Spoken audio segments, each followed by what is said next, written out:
तो सबसे पहले यहाँ पर बताया गया कि हम आप लोग जो आज के वक्त पर हैं, हमारी बुद्धि कैसी होगी। तो शौनक जी ने जब पूछा, तब सूत जी कहते हैं कि पहली बात तो कलयुग में मनुष्यों की बुद्धि खराब हो जाएगी, और खराब 3 तरीके से होती है। पहला, नेगेटिव थिंकिंग, जब हम नकारात्मक सोचते हैं। दूसरा, ओवर थिंकिंग, जब हम हद से ज्यादा सोचते हैं। और तीसरा, लैक ऑफ डिटर्मिनेशन, यानी जब हम सही और गलत में अंतर ना पता कर पाए। तो नेगेटिव थिंकिंग हम में से ज्यादा लोग करते हैं। कुछ कुछ विषयों में हम उन चीजों को सोचते हैं जो नहीं सोचना चाहिए, या उस दिशा में सोचते हैं जो नहीं सोचना चाहिए। तो उसे नेगेटिव यानी नकारात्मक थिंकिंग कहा जाता है, नकारात्मक सोचना। दूसरा, ओवर थिंकिंग, यानी बार बार सोचना, उन चीजों को सोचना जिनका कोई अर्थ नहीं है।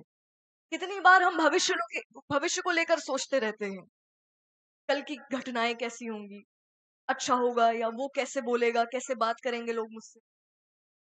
हम भविष्य का सोचकर वर्तमान में ज्यादा सोचने लगते हैं। पर सत्य यह है कि आपका जो दिमाग है, उसे सबसे ज्यादा ऊर्जा लगती है सोचने में। हर वक्त जब हम सोचते रहते हैं, हमारा दिमाग बहुत रेस्टलेस हो जाता है, उसमें ऊर्जा कम हो जाती है। उसका असर होता है कि फिर आप सही गलत, धर्म अधर्म का निर्णय नहीं कर पाते। कितनी बार हम अपने जीवन का निर्णय नहीं ले पाते सही से। तो उसका अर्थ ये है कि हमारी बुद्धि जिन चीजों में लगनी चाहिए, वहां से हटकर कहीं और ही दिशा में चल रही है। तो एक हद से ज्यादा सोचना, बार बार सोचना, ये भी गलत है। ओवर थिंकिंग, अधिकतर लोग उसके जाल में फंस जाते हैं, बार बार सोचना चीजों को। और तीसरा, लैक ऑफ डिटर्मिनेशन, यानी कि जब आपको अपने जीवन से संबंधित सही और गलत समझ ही ना आए।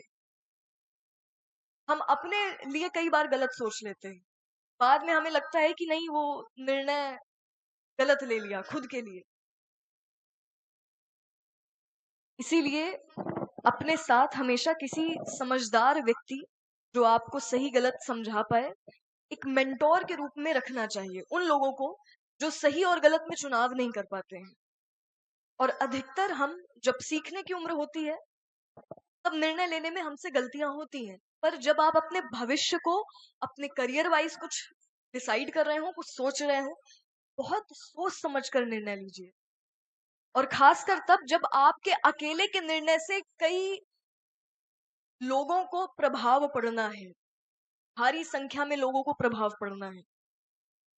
जो ऊंचे पद में बैठे होते हैं लोग, उनका एक निर्णय पता नहीं कितने लोगों पर प्रभाव डालता है। तो अगर आपको भगवान ने कोई जिम्मेदारी दी है, अगर आपको उस पद पर बैठाया है, तो ये आपकी जिम्मेदारी है कि आपके एक एक निर्णय धर्म के लिए हो और लोगों के लिए हो।